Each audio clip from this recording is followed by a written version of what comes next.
Hello everyone. It's my pleasure to introduce today Chris Merritt.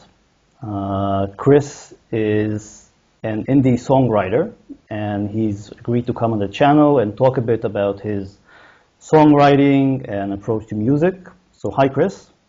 Hi, Asaf. Thanks for having me on. Thanks for agreeing to come on. Hey, man, any chance to talk about music, and I'm game. It's what I love to think about and talk about, so yeah, I'm stoked. So, just so my viewers have a sense of our connection or context, I've been a long-time fan, but we've never spoke before today, right? No, just email a couple weeks ago. Exactly. And I approached you asking you to come on the channel and just be interviewed. That's right. And I guess my hope is that seeing as I have about 45,000 subscribers by now, I thought maybe I could put my power to good use and get people introduced to artists I think should be getting more exposure. And another thing about you that's relevant to the channel is that you're a piano player. And you do basically a sort of, I'd say, a cross between rock music and pop music, maybe?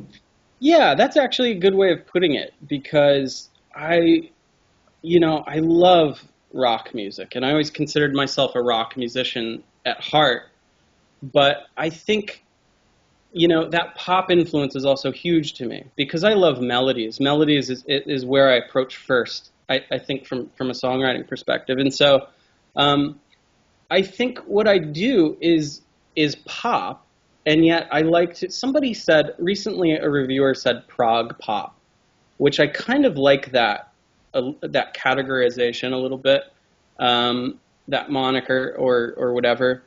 That as a genre, genres are always hard for musicians, and we all know that. But I love pop music. I love pop melodies. That's very important to me, getting something catchy. But then I like taking it down the rabbit hole as deep as I can go, and maintaining like pop structure, but going to sort of trippy, deep kind of places. So now I was actually going to make that comment about progressive pop, because we have progressive rock, but nobody ever does progressive pop in modern music. Or nobody ever tries to maybe take a more advanced or complex approach to pop. Right, and I think what I like about pop is that you're reducing complex musical ideas often to their most minimalistic kind of version. And I really like that. That really interests me. I saw that you do a lot of great classical stuff on your channel too. I love Satie. Do you know the composer Eric Satie? Mm-hmm. He's one of my favorites because his stuff has such a minimalism, and he sort of cuts right to the chase emotionally. I also saw that you're a great jazz player, actually probably much, much better than me, even though I started in jazz. I'm not so sure about that one. I don't know, man. You got really good chops. So, like, I was a weird kid. I started in jazz. I loved jazz music, which is in some ways the opposite of pop. It's sort of the opposite of a minimalism. And that's where I started. I was a weird kid. I would force my parents to drive me to see the jazz band, as a 6, 7-year-old. My parents are just, drooling in the audience like fast asleep. But I couldn't get enough. And I still love jazz, and I still play jazz, especially from a piano perspective. I think it develops your chops the best. So actually hold that thought, because I want to go over your musical background and exactly how you grew up. And I think that would be of interest to the viewers who themselves are keyboard players and pianists who come to the channel to try and learn new stuff. So I think that might be inspirational to them. Before that, I would like to sort of say that there is another context to the interview today, and that's you actually have an Indiegogo campaign going on because they're trying to basically write or produce another album, right? That's right, yeah. So I've been working on a record, Time Is Real, And I guess to even finish your first question with this question, I've been on this journey as an artist and a songwriter for years of trying to take this complex music that I love, the jazz chords and things, and this pop thing, and the rock influence, of course, and sort of create this new fusion of these things, and sort of create this, we said prog pop, but to take it full circle, I never liked prog music that's sort of complex for the sake of being complex, or progressive for the sake of being complex. So, I think after my jazz phase, we'll talk about that more, but I got into some of these prog rock bands because I loved Odd Time. But I think it gets a little cheesy when you have some of these bands that, like, they have 10 time signatures, 7/8, and then it goes to 13/8, and then it does all these things.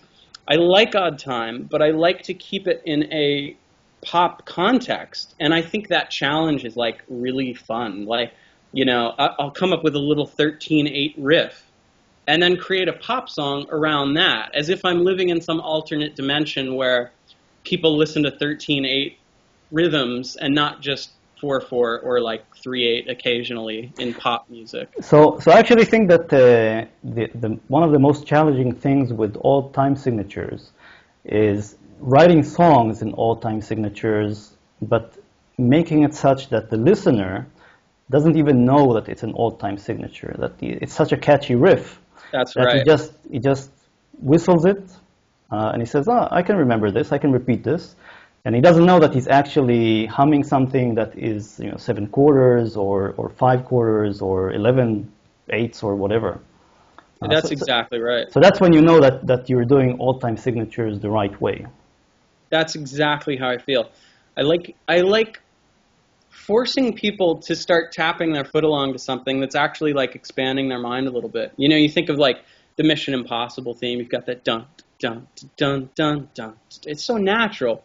And like, then there was a U2 cover of this, which took it and sort of crammed it into 4/4. I don't know if you remember this from the first cool. Mission Impossible movie. And I thought it really ruined the song. Yeah, it's like that's the whole thing. Is like it's in 5/4. Well, I saw Tito Puente, and anyone who's interested, it should check this out. But they went to him to do a cover of Take 5, Dave Brubeck's Take 5, one of the most famous, odd time albums ever, Time Out. And my new record references that a little bit with the Time Is Real, because time signature is important to me. But we'll get to that, because Time Is Real has a deeply philosophical component as well. But there's this version of Take 5 out there that Tito Puente does, and Tito Puente and his band is just amazing Latin jazz music. I mean, the guy's insane. He's just unbelievable. So he takes that song and he makes it in 4/4 time, and which I would think would be a disaster and ruin the whole point of that song, because every time someone does that, I'm like, come on, I love Odd Time. Like, what are you doing? But he does it in this way that's just like mind-blowing, because it's the last thing you would have expected with that song, and it's almost like very rebellious that he takes that and puts it in common time. Anyone who's interested should check out Tito Puente doing his cover of Take 5. It's like some really crazy stuff and really cool piano parts. So tell us a bit more about your current Indiegogo campaign. You're trying to record, produce, and master a new album. Is it just you, or is it you with the band, or there are other people involved in this? That's right. Well, I've had the pleasure of playing with some amazing musicians. I've had lots of cool, great bands that have, and I say that because of my respect for the musicians I've played with. I mean, I feel like I lucked out as far as the musicians that I've known through my career and the bands that I've had. So there is going to be other musicians, and this is why I'm running the campaign, because I actually want to be able to pay them what they're worth. I have Doug Yowell, who's a great New York drummer. He's like such a stud, man. This guy's like plays with Lenny Kravitz, and he's on tour with Joe Jackson right now, and he's just got an incredible unique style on the drums. So he's going to be playing on the record, but it's like, we could send email files back and forth and play that whole game and do favors for favors, but I really want to be able to sit down in a studio with him and spend 3 days actually working on this and getting the tracks that I think I've worked on albums for a long time, and there's always these unexpected things, and those are usually the most magical, when you're in the studio with somebody and you come up with something a little more spontaneous. I feel like, even working on this record, and this has mainly so far been all me. It's been Time Is Real has been 3 years of almost a reaction against a lot of the bands I was playing in, where things tend to become group creativity. Mm-hmm. I wanted to do something where I could criticize myself, which is hard to do in a band. It's hard to constantly tell your friends, let's try that take again. You can do it for a while. What I liked about this project, I can just throw out entire songs at my whim and sort of have total creative control. And I like that, especially with this record. I'm taking an evolutionary approach. How many songs have you thrown out, just out of curiosity? Well, this started with a group of 10 songs, and half were being written on guitar, half were being played on piano. And these ideas and concepts that I had grew into about 40 songs, actually about 35 with a handful of experiments. So things that weren't quite fully, fleshed out songs, but I'll come up with a cool groove, on the drums or something. And I had some really cool ideas there. So it turned into this just behemoth over the last 3 years, and I've never spent this long on a record. I'm usually popping them out 1 or 2 a year.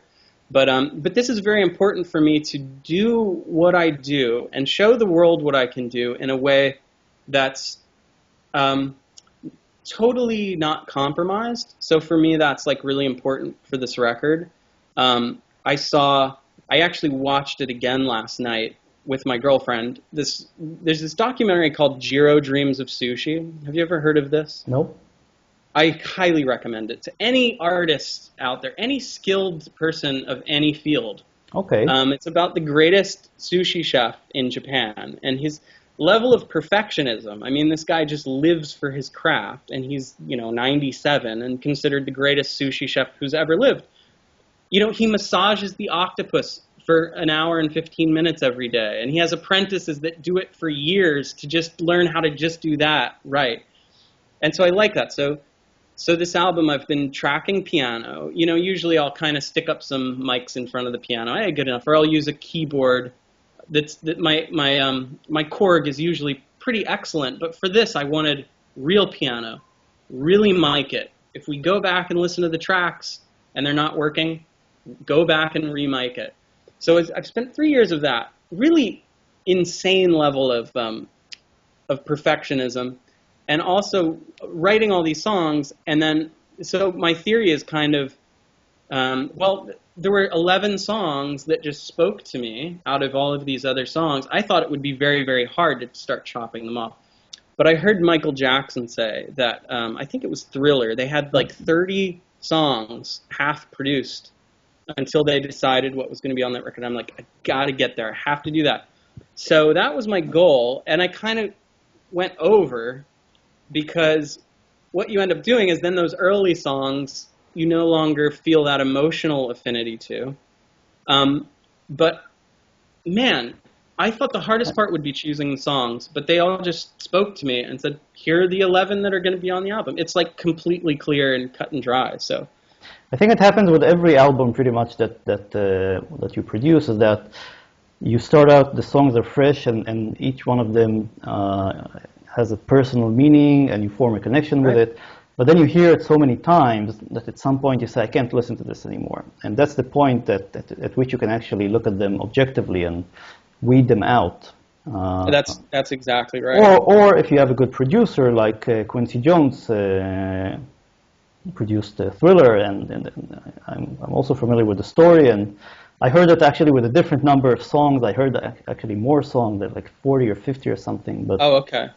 but I'm sure that they this is one of the important parts of making a good record. It's starting out with a large number of songs, and then just instead of starting out with a small number and trying to polish them, it's just writing out many of them and weeding out the ones that don't fit. That's right. Because it's such an odd process, and it's such an awkward process, because you have that initial spark, as you know, and you come up with something that it just speaks to you in that moment. And it's one of those things that, you know, it's 1 a.m. and you don't know how you got there. And there's this song that's just transformed your world, and these chords that nobody's ever done before. And that special moment has to be bottled and captured.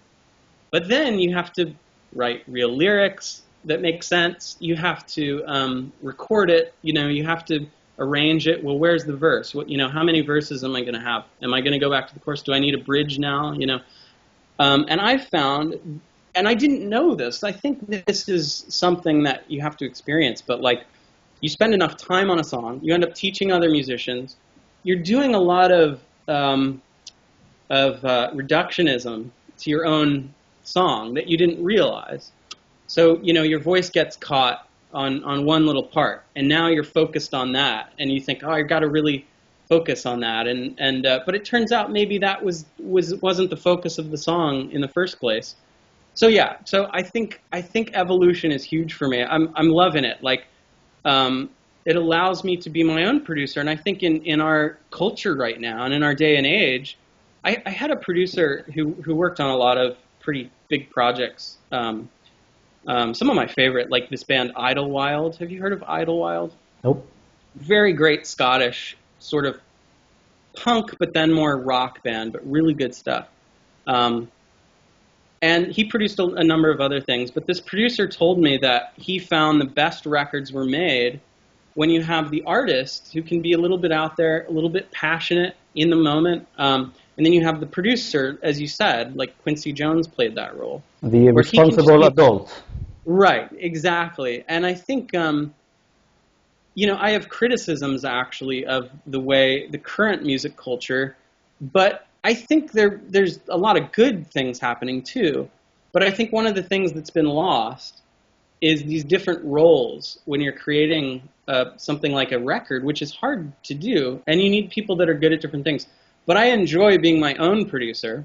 We'll see if I'm the responsible adult or not. I think I think that's yet to be seen. But I'm very excited so far. I think you can be. I think you can be both the child at heart and the responsible adult. I mean, people do it, right? There are musicians that make it work. I think the part that gets lost when you try to do everything yourself is getting feedback and input from other musicians and just using their skills. I mean, it doesn't matter how talented you are. If you add another person who's as talented as you are, then you have just twice the talent. So you might be very talented, but why just squander the ability to collaborate and bring in other people with other views? Now, you do have other people working on this album, or you will have, or you're in the process of. So you are getting this additional input from other musicians.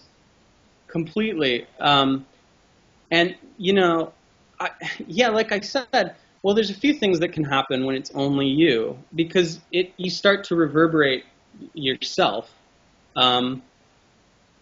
And I find it very exciting to work with other musicians where you get some just amazing groove and it inspires you, and now you're doing something.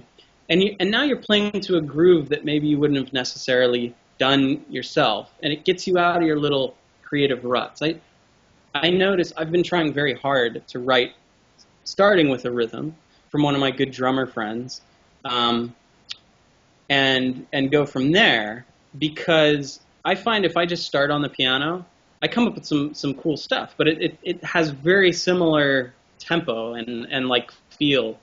So this new record, I've actually so far it's been mostly me in a reverb chamber.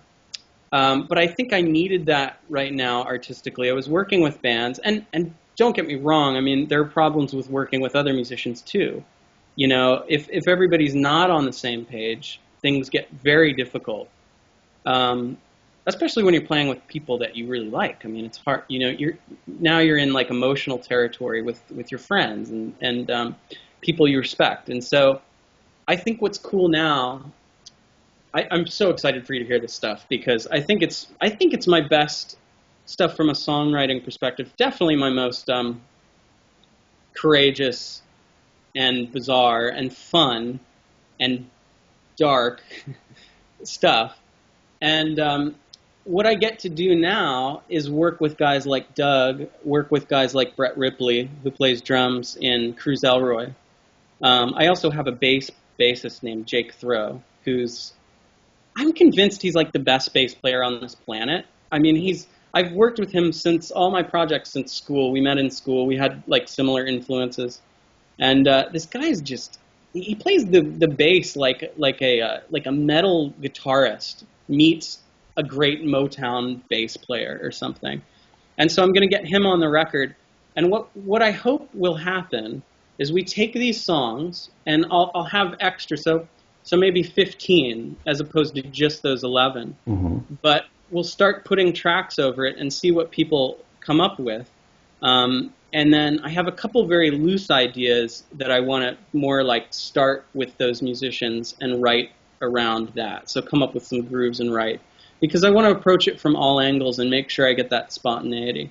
With these songs I'm working on, I'm very, very happy with them. But yeah, I'm just really excited to get these musicians on. I think I got to break up the ice a little bit. Like it's been 2 years of just me hearing these tracks over and over. And you just start to like lose all context. So it's going to be good. So I'm going to have the links in the description to the video to both the Indiegogo campaign as well as to your website and iTunes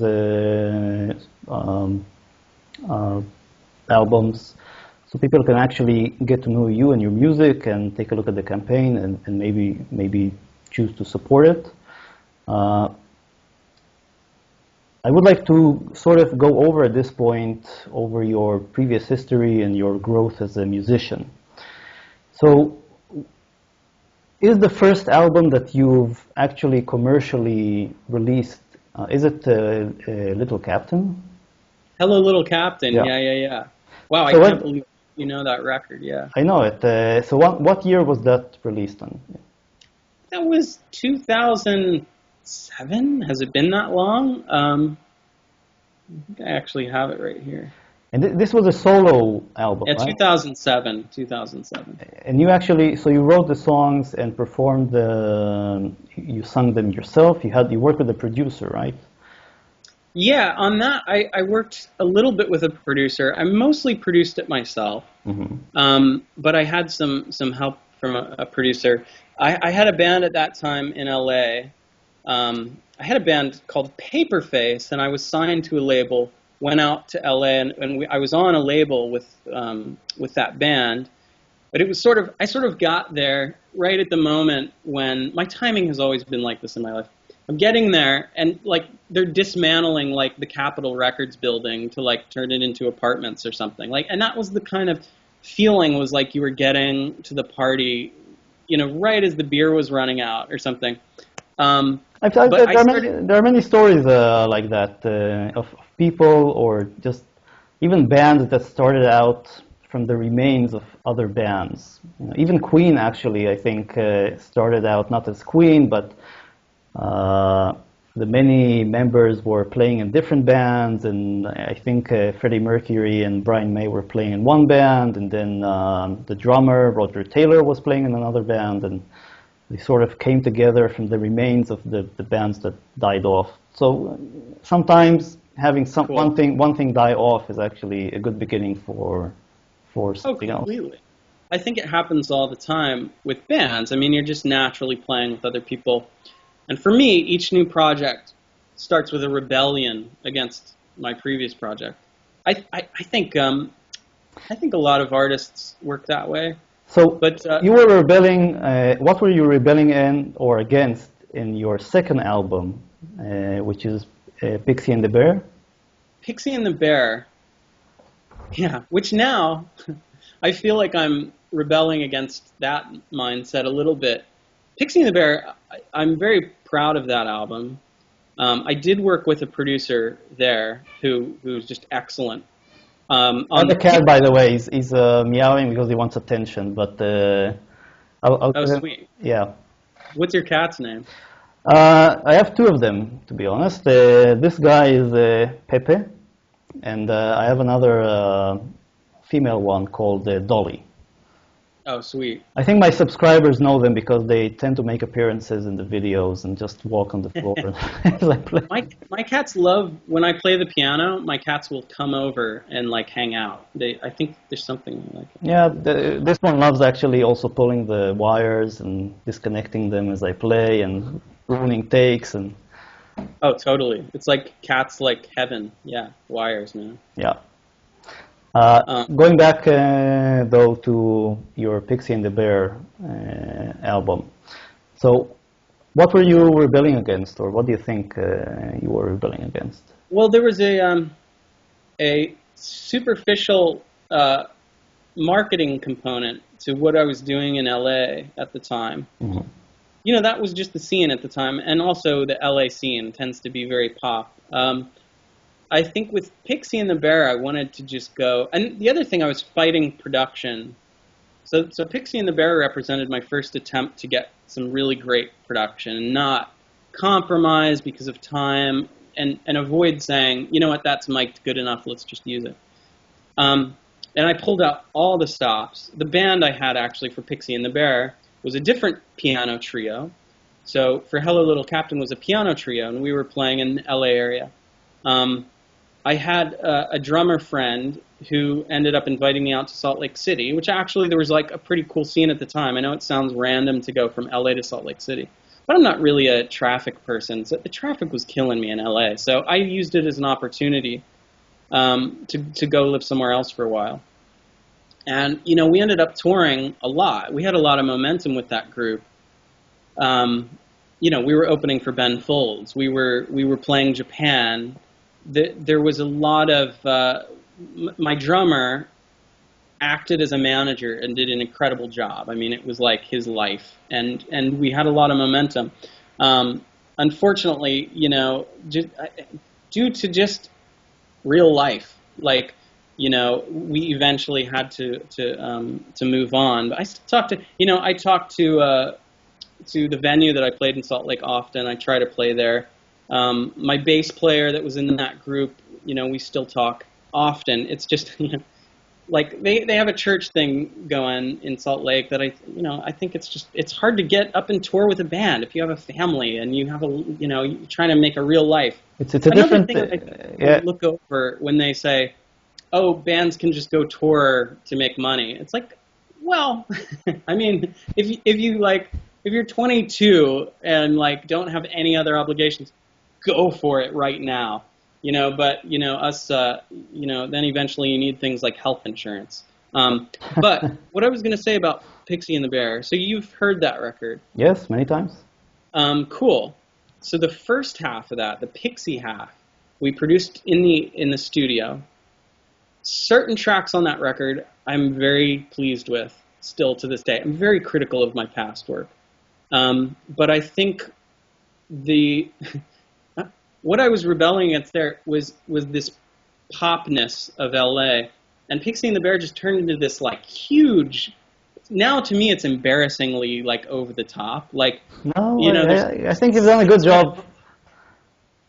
Yeah, well, people like it, so now people are like way into that record. So I definitely think Pixie was very strong production-wise, band-wise. We were on tour for 3 months with this band, and they're all jazz players. They're all very educated. We were just on that same wavelength, and we'd go out for 3 months and be in a touring van together playing shows. We had a lot of fans coming out to these shows, and you just get this tightness. Like I could look at my bass player and communicate things. I would substitute chords, and he would just kind of know what was going on. That's just so rare. So Then we went in the studio. We tracked that live, actually. Pixie was performed live as a trio. Most of those are actually 2 or 3 takes. That's actually Yeah. one of the amazing things about live bands. You know that when it comes to recording a song, they sound so much better than a pre-programmed individual track sort of recording where the people haven't even played together beforehand. Right. That comes out of just performing the same song for live audiences night after night, and it's sort of like a selection process, just like evolution, right? Every night you shed away the parts that didn't survive or didn't get a good reaction on the previous That's night. right. And it's also a great way to write songs, I think, because you write a song and you test it out on a crowd, and you immediately see which songs actually work in a crowd setting, which don't, and then you just know which ones to scrap. So there are advantages, to both writing songs in a live band setting and also as like a bedroom producer where you're on your own and you're like the Beethoven and you're writing like your great symphony. Totally. The audience serves as the natural selection. They're the getting eaten by a saber-toothed tiger. That's the crowd, just like you can hear crickets, and you're like, okay, well that one might need a little work. And I think that's actually one of the, like when you listen to all the Motown bands and songs, and I think that's why they really had this huge success, because they were in constant interaction and selection pressure from the crowd that they were playing to, right? They were playing sets every night to I don't know how many people, and it gave birth to so many great bands and also so many great session players, by the way. That's right. And for your listeners, it's a good thing to kind of keep in mind too. Like, it's one thing practicing in your room. It's another thing to play in front of other people, or even just record yourself. I've been getting back into just piano chop things, doing some Bach, getting back into my jazz voicings, and trying to, you can pull this energy, this creative energy from that stuff. So that's where I've been.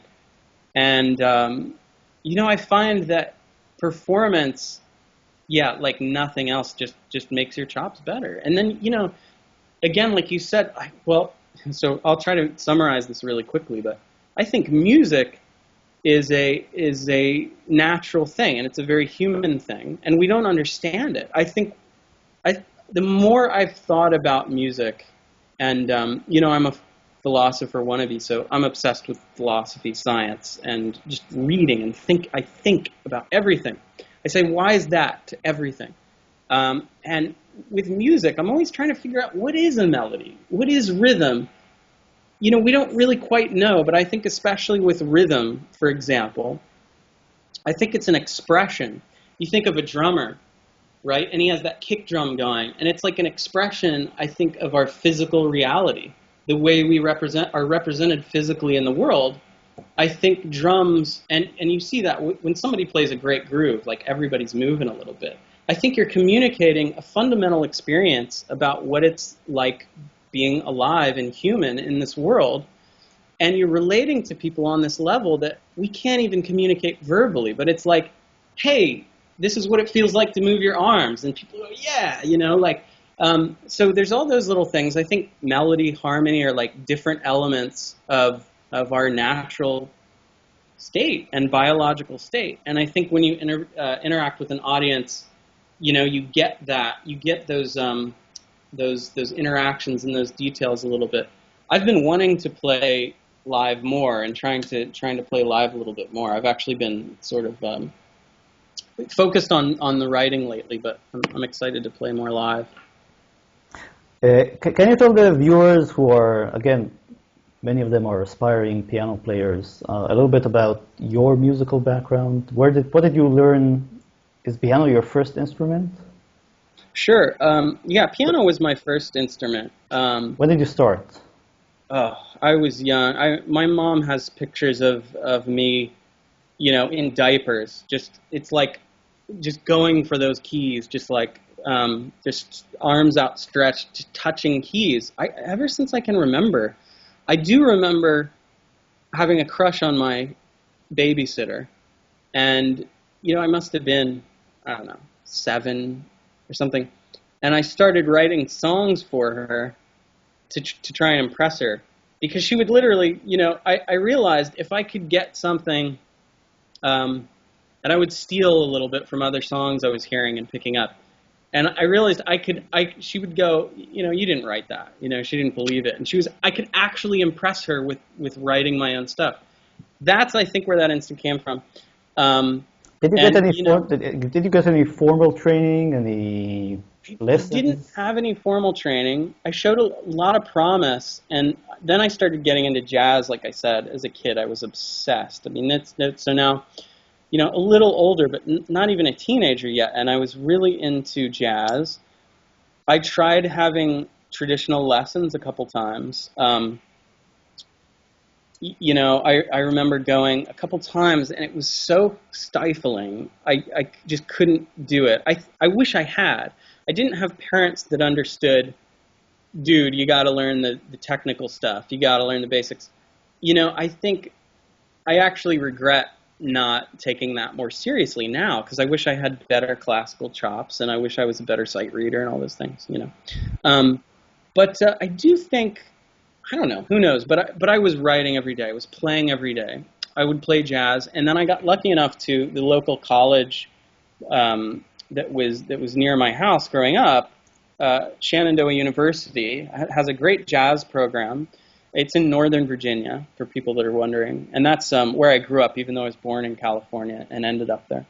So not really a great music scene, but there was this Shenandoah University with a great jazz program, and the guy who leads the jazz department is the guy Robert Larson, who's an incredible jazz piano player. I mean, I really lucked out. It was sort of like we literally went there and said, I remember my dad sort of saying, like, watch this, and I kind of played something and said, oh, you want to talk to, Mr. Larson. Luckily, this guy took me under his wing, so I was probably, getting to be 13, 14, 15, finally getting some formal jazz training, and he was great. He taught me everything I know about harmony and theory. I even got to, I entered this contest. I took jazz so seriously, I got to play with Marcus Roberts. Do you know who he is? Mm-hmm. And I played on a float as a 14-year-old in California for the Rose Bowl parade, and was able to play on this giant fake piano made of seaweed for this float. And I got to go and meet Marcus Roberts in the studio, who to this day is the greatest piano player I've ever seen. I mean, it was like spiritual, being near this. It was like being near a god. I mean, he's blind, and you would think, okay, if I was a blind piano player, I mean, I already kind of stick too much in the middle. I'm always having to force myself. I mean, this guy, like, he totally, completely blind, I believe, since birth, hammers the low notes, hammers the high notes, always doing this stride thing. And just to see him, his precision, I mean, it's just unbelievable. If anyone hasn't checked out Marcus Roberts, it's totally worth it. But yeah, so I finally started getting some real training there, to answer your question. And then I think that was actually the time, 15, 16, I heard Ben Folds and Ben Folds 5 and Weezer. And there was this kind of alt-rock, indie rock thing getting going. I heard the Pixies. I heard... I had my first girlfriend was into the Beatles, and she got me into the Beatles. And these things captivated me like jazz hadn't. I don't know why I hadn't gone to that first, but I'm glad I didn't, because I think having those basic chops and the understanding of if you know what a C dominant 9 sharp 13 chord is or whatever, you can figure out a C minor triad, and you can, those things become much easier. And I like the minimalism. I like, don't get me wrong, there's nothing to replace jazz. I mean, I could put on some Bill Evans like any time. I mean, he's just one of the greatest artists I think that's ever lived. And there are many. But there's something to be said for me about, just a minor triad going, and then you go to an F, but you maybe like keep that C in the bass, and like, you can get such an emotion from that minimalism, and that captivated me. And then I was off to the races of like songwriting. And then for me it became taking these components in jazz, but taking these melodies I was hearing from pop and rock, these things that would get stuck in your head. You know, you listen to Kurt Cobain's music, it's actually phenomenal minimalism. I mean, he was a genius. Like that, like, you know, like replacing these kind of standard pop chord progressions, he would move them up a chromatic step. So instead of C, C, C, C, G, G, G, G, A, F, F, F, he would be doing things like C, C, C, C, G, G, G, G, A flat, maybe like D flat after that or something. And so he would manipulate pop in a very effective minimalist way, and that's what I think captivated me. And I think Ben Folds 5. Are you into Ben Folds 5? I'm more familiar with the Ben Folds, I think, solo work. Oh, okay. I haven't really followed his band work. If you listen to Ben Folds 5, their first record, I think, is like underrated. Like, and I know they're pretty well known, but I still think it's just second to none. I still can put it on and it just moves me. But I think that was my first love. And so everything since Ben Folds 5, and I still remember that moment of hearing that record. I remember every detail in the room.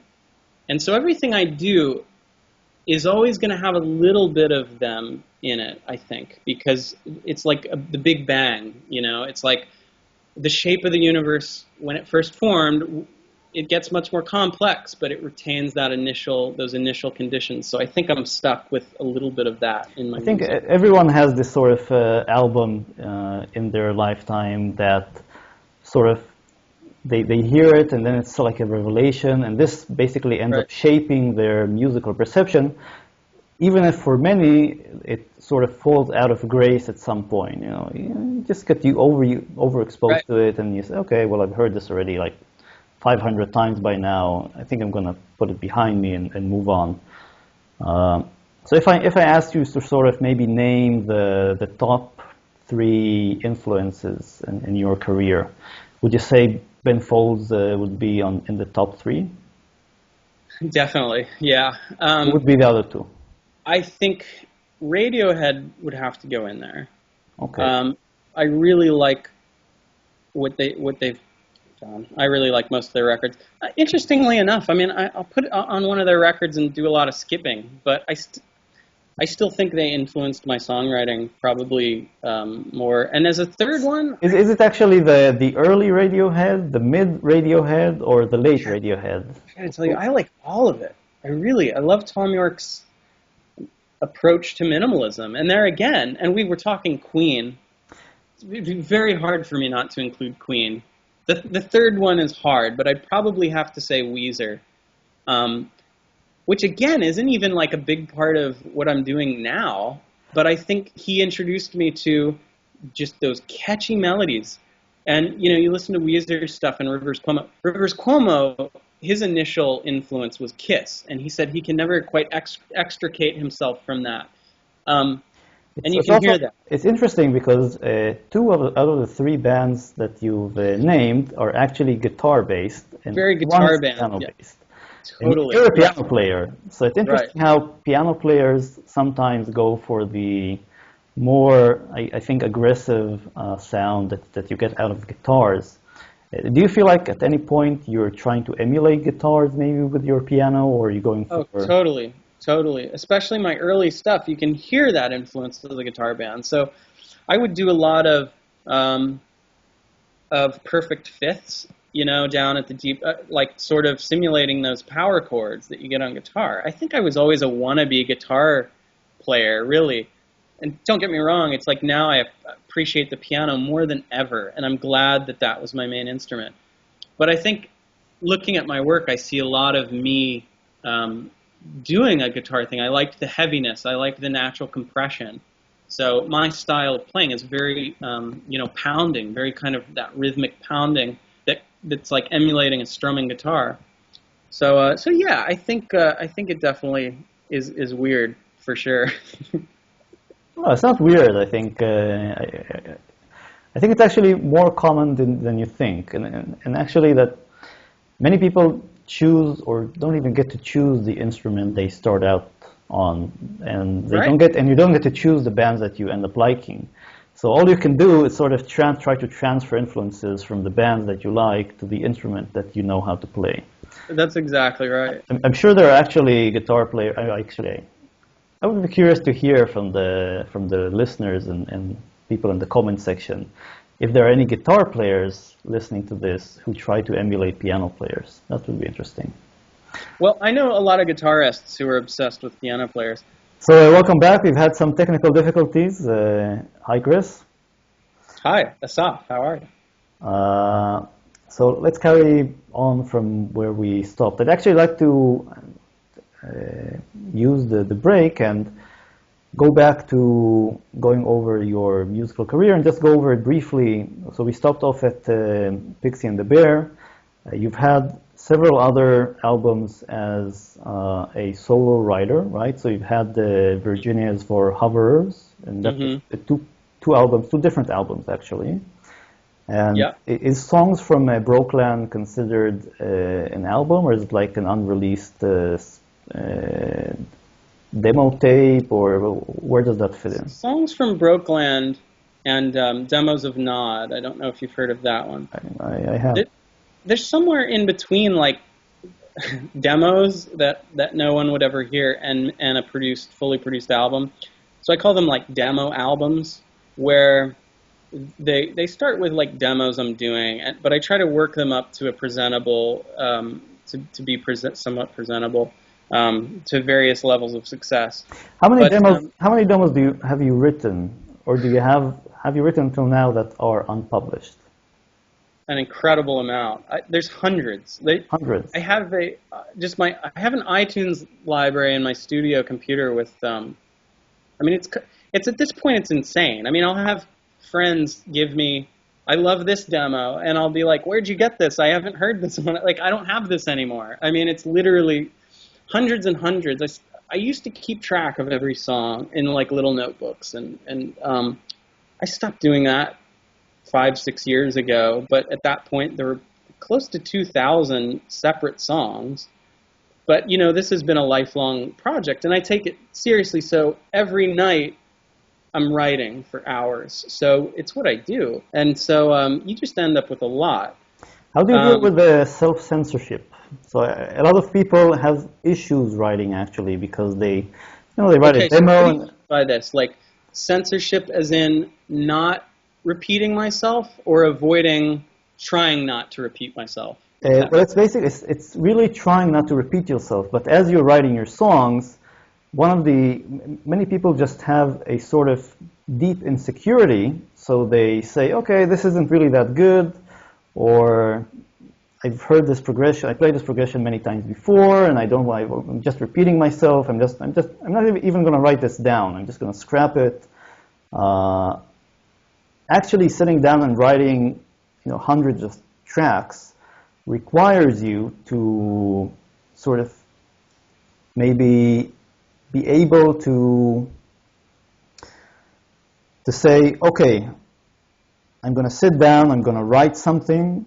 At the end of this evening, I'm going to have a track, I'm going to have maybe some words to go with it, and I'm going to call it a song. Because you need a little bit of, I think, I'd call it chutzpah, maybe after 4 hours or 3 hours of just dabbling with the keyboard, to take whatever you've done and call it a song. So how do you actually not censor yourself? That's the basic question.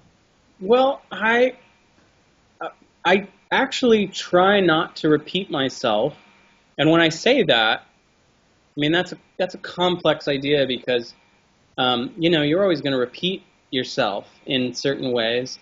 But I really make an effort. If I'm writing something and it's something I've already done, unless it's like an improvement on that concept, I tend to get bored with it, just sort of naturally. So, I've done that in this song.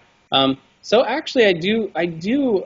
I guess I don't know if censor is really the word, because clearly sometimes I'll allow myself to go back to my roots of who I am as an artist, and kind go back to the simple things and then expand out. And again, we're human beings, and I think, and I notice that I do repeat myself like unintentionally, but I try to. So I'll go through a phase where, you mentioned Hello Little Captain. I was going through a phase there where things were like very diatonic. So things would remain within the major scale. There wasn't a lot of chromaticism going on.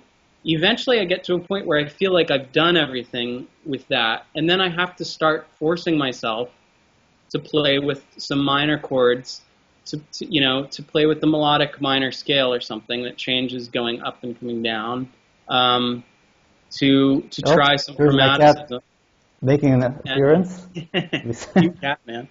And so I do actually use my previous work to force the hand creatively. I like restrictions. I work well with restrictions. I'm at someone else's place right now. They have a piano. It's my girlfriend's parents' place, and they have this ancient piano that has like certain notes don't work, and like I've been writing some of the best stuff I've written lately because I have to avoid these notes. Like one gets this really beautiful tone, and so I'm writing around that.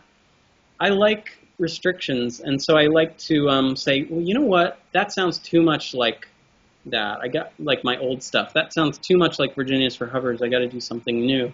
So I think I do maybe self-censor, I guess, to answer your question. So restrictions are actually interesting because people tend to value more the stuff that they work for, right? If you have restrictions, then you have to work harder for the song that you write. Right. Just in an unrelated topic completely, but it's like the difference between people who are born rich and people who actually make their own fortune. Exactly. And people who actually make themselves or build themselves up have a much deeper appreciation for the wealth and power that they acquire, as opposed to just someone who had it handed to them.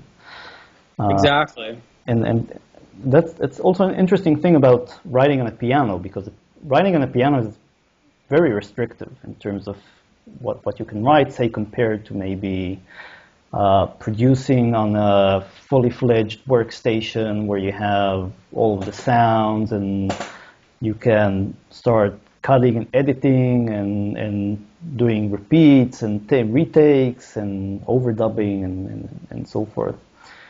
And that also connects back to our comments on live playing at the beginning, because that's also a sort of restriction.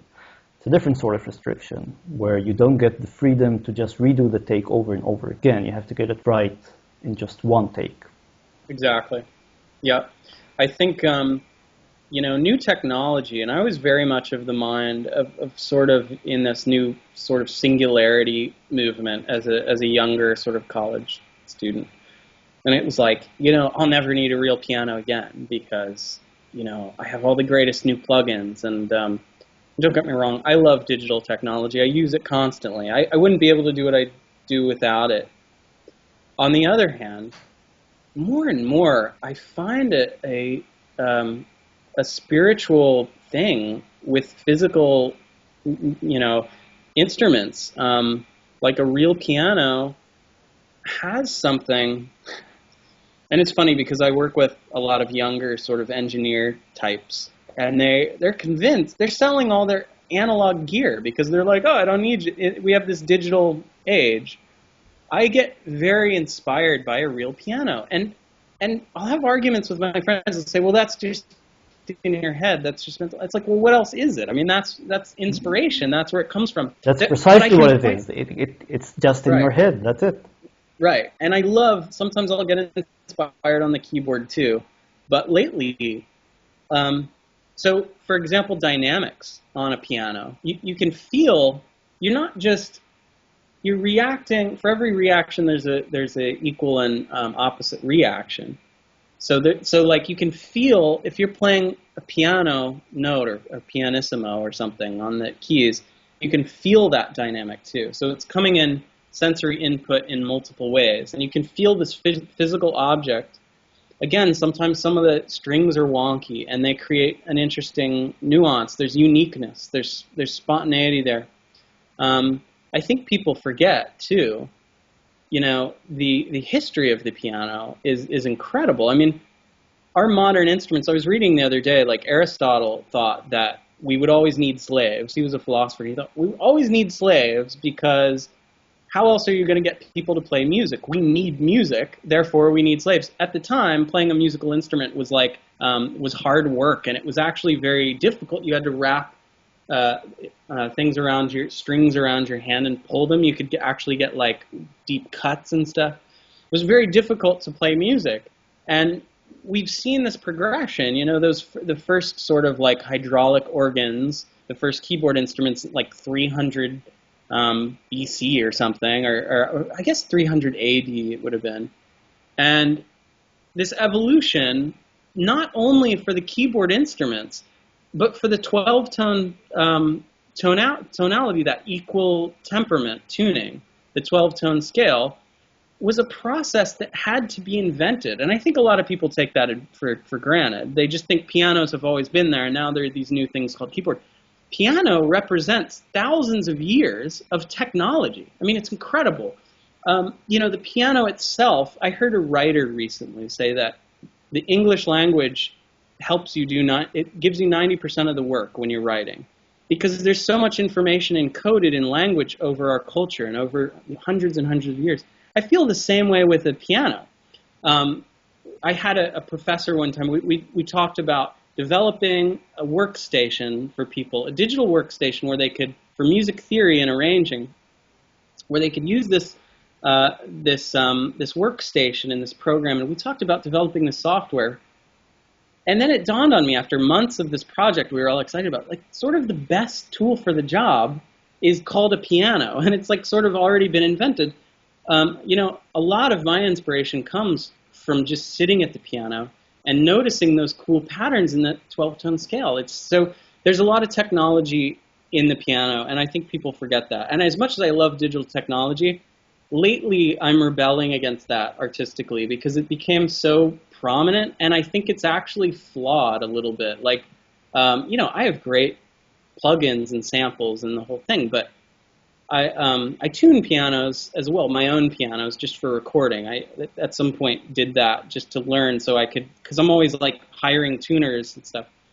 And you realize kind of how awkward the whole ordeal really is. And pianos are, a perfect fit isn't perfect because you have to condense to fit everything in this 12-tone scale. I love the 12-tone scale on the piano.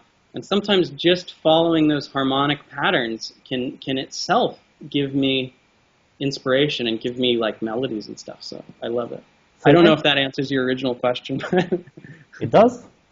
So you mentioned your working setup and your DAW and your plugins. Can you maybe share a bit about your work process? So you started many songs on the piano itself. But when you actually have to sit down and record something, how would you approach it? Well, I have I have a Korg keyboard. I have a couple other just great MIDI. I have a Casio weighted controller actually that I like. That's very cheap, but I just like the way it feels. I have Piano Tech, which is a very playable plugin. And I have a few of the other like contact libraries and stuff that are popular, like a few Steinway libraries and stuff. Lately, though, as you said, I have my upright piano, this ancient 1930s like upright that especially for this record I'm working on was very important to me. Again, to capture. Do you mic the piano itself? So I mic the piano itself. So I'm getting a good mic collection now. I studied commercial music and recording. I'm really not a technical-minded person. I've found that there are different kinds of people approach to recording. Some guys are like, I've got the new TLR 805 like super compressor. It's got it. Like I forget what they're called as soon as I have it. I'm like, it sounds good. I'll put it here. But I have a few mics that I've forced myself to test out, to do mic shootouts, to do some of the research, to make sure I'm doing as good as I can. And then I follow my ears. So I mic things up. I like playing with stereo miking. I have things set up so it'll generally sound good. So if I have an idea, I can just jump on and record. But I produce in, I used to use Pro Tools. Now I'm using a program called Studio One. I don't know if you've heard of it. I have. How does it compare against Pro Tools? Well, like I said, like there's those technically minded guys, and I could be wrong about this. I'm probably going to get a lot of hate for this, but Pro Tools to me seems like for those engineer types, and they love it. They love connecting things, and they know all the little buttons to press. Like I forget that. Like I can't do that. Like I can. I mean, I did it professionally. I worked with Pro Tools professionally, but Studio One, what I like about it is a little more intuitive for me. It's a little bit more, press the track and record, and highly recommend it. I like Logic too, though. I played with Logic. I like that a lot. I don't know. What do you use to record in general? I've actually tried Studio One for a while, and it didn't click. And I went back to my original program, which is Cubase. Cubase. I was going to say, I like Cubase too. That's what I kind of started on. I just, for whatever reason, the Pro Tools thing, when I was in my advertising music job in New York City, everybody uses Pro Tools, so you kind of have to go there. So I kind of got off the Cubase train. Studio One's kind of my replacement for Cubase, where it's a little more visual and a little bit more natural, I guess for me. A friend of mine, a smart friend, once said that he never swims against the flow. So he always goes with the flow, except for one thing. That's his specialty. So in his specialty, he does whatever he knows, whatever he thinks is best. But other than that, he does just the regular stuff. He doesn't try to be special. So he buys the car that everyone buys, and he buys the PC that everybody buys, and he doesn't try to stand out, except for one thing, where he knows he actually has the credentials to be the leader and not the follower. I actually think that's really good advice. And it saves you a lot of time, because you're not wasting time on trying to be special on things that you really don't know anything about.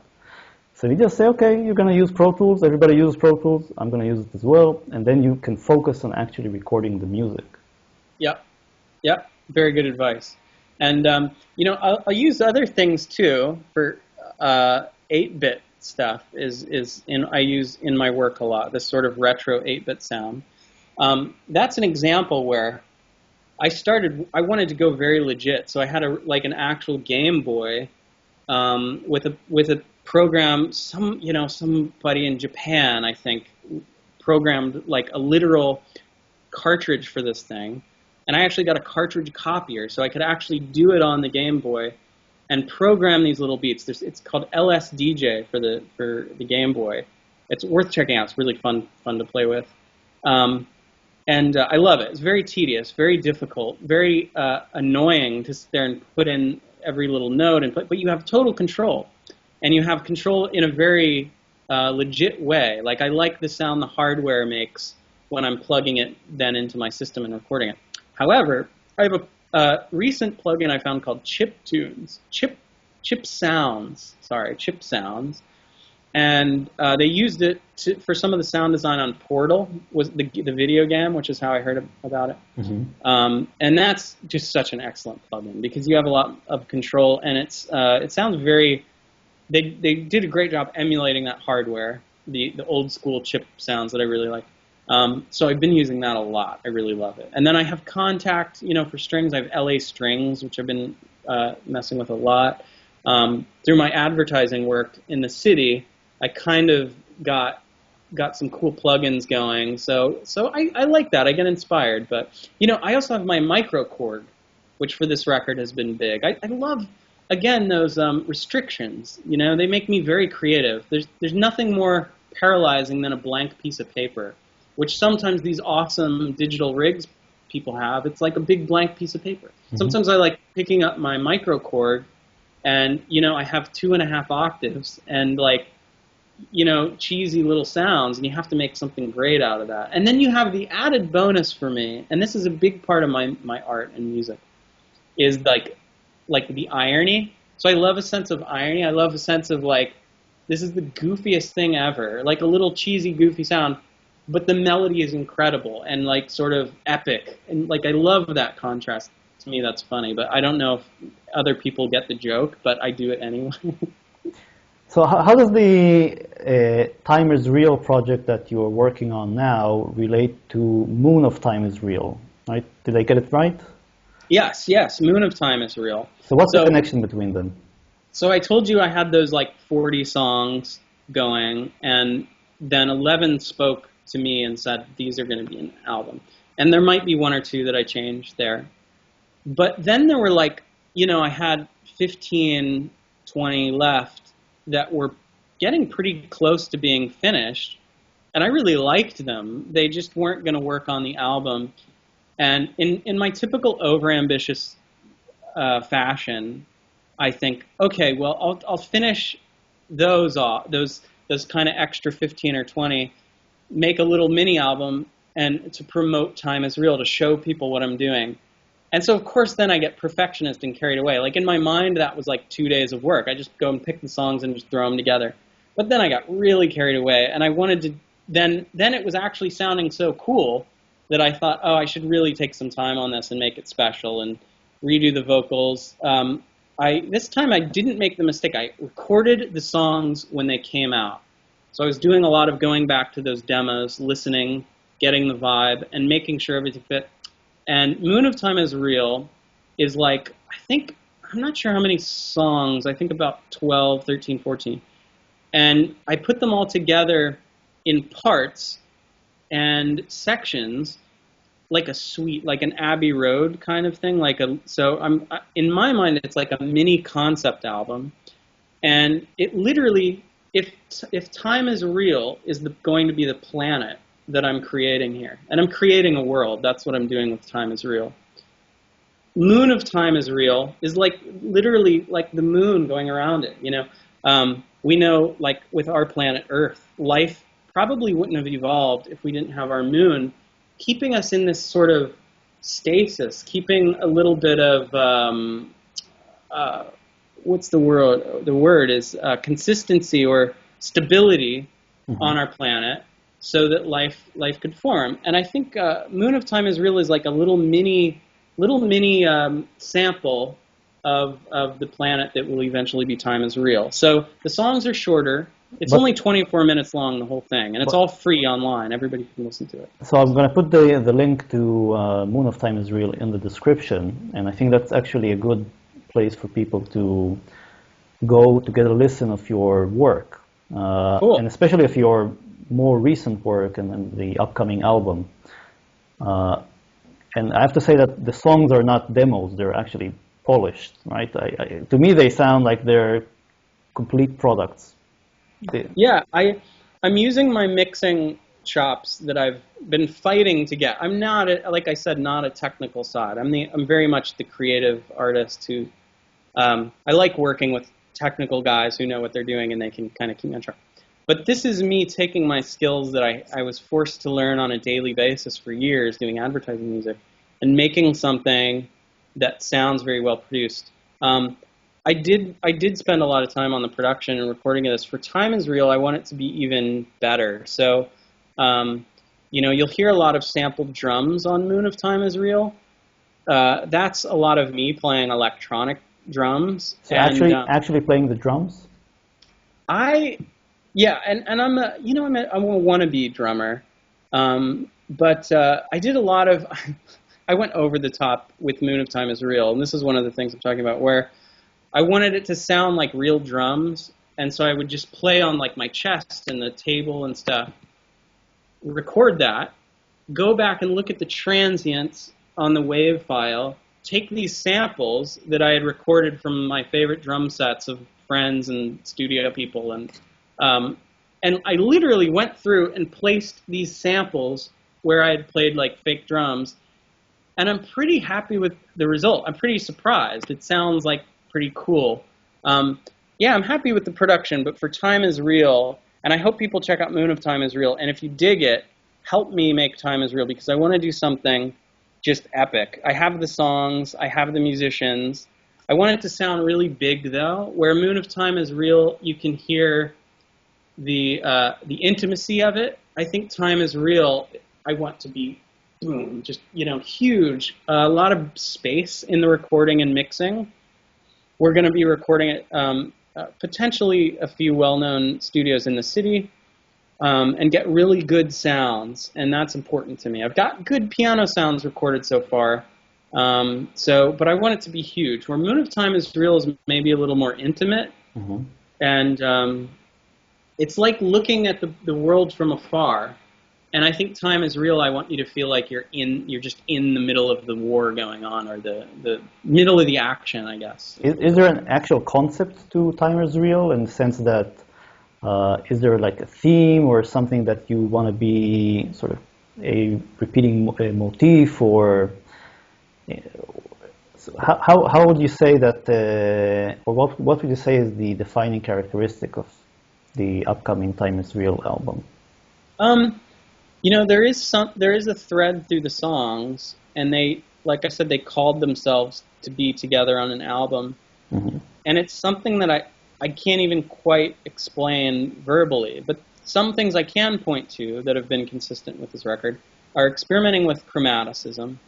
I can't wait for you to hear some of the stuff, because I've really got into, like I said, Satie and a lot of the huge into some of the Russian composers lately and stuff, and even Radiohead or Charles Mingus. You get those cool chromaticism where you G flat, A flat, A flat, G flat kind of thing. Those sounds and that chromaticism have influenced it, and it's also there's a philosophical thrust for Time Is Real. Huge into physics and philosophy, and that influences me as a songwriter as well. To me, they're all the same thing. It's like, those are the things I think about all the time. And it's a controversial statement to say time is real, because I think it's very popular right now in the public sort of pop science understanding to think time is an illusion. And Einstein had this idea, and a lot of others. But I actually think, after reading guys like Lee Smolin, who's this other physicist, and a few others, there's this guy, Roberto Unger, a philosopher, who are convinced that it's been our biggest mistake to assume that time is an illusion. And suddenly it seems very obvious to me, and I apologize if this is getting weird, but this will be really quick, and it's really important to this album for reasons I'll explain. But we live in a world where the complexity around me, it's a beautiful day today, I'm looking outside, and the forms of nature are so complex and beautiful and look designed. So many people thought that before there was science and empiricism and modern technology, people thought there must be a designer. Now I look out in our universe and our space and our world, and I see that happening on a bigger level too, spiral galaxies and these things. And my whole conclusion is that I think our universe, much like the life we see around us, had to evolve. And I think that's the only way that it can be complex. In fact, other ideas seem weirder and weirder to me. It just seems like that's the only way right now. But again, I've changed my mind about these things in the past. But I think we're living in an incredible universe that we're just beginning to understand. And I think we're probably one of many universes, almost surely one of many universes. But I think, as opposed to this idea of a multiverse where there's a universe out there, it's exactly the same. You and I are having this conversation, but we're both wearing silly clown hats or something. I think that's a little flawed. I think the universes exist through time, and somehow they've been encoding those properties that were in the Big Bang, and somehow those have developed and evolved over time. That's my controversial statement, and that's where Time Is Real came from, and was the thrust of how I'm designing and writing a lot of these songs. Not only is there an evolution with the album, I'm choosing all these songs and then kind of really hardcore natural selection, but there's also within the songs, simple concepts that get taken to insane places. So a song might start out, and you'll hear some of this on Moon of Time Is Real too. There's a lot of that happening. You know, you'll have almost like a stupidly simple pop riff happening, and then I'll do maybe like a sonata form and just take it to the most extreme places where you're adding elements and evolving, and there's like an emergent kind of phenomenon there. So that's the thrust of the album. I don't know if that made any sense. I don't know if you can use any of that, but Well, I think it's a good philosophical wrap up to the interview.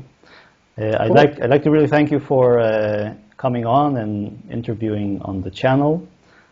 Man, thank you for having me. It's been a huge pleasure, and I'm a big fan of your channel, so I'm stoked. I'm a subscriber now, and I can't wait to see what you come up with. Thank you. I'd like to urge all of my subscribers to check out your music. So again, take a look at the links, have a listen to Moon of Time Is Real, and I'm just happy to have the opportunity to support artists that I think deserve more support. So thanks again, Chris. Thank you so much, man. It's been a pleasure. I loved the questions. And good luck with your upcoming album.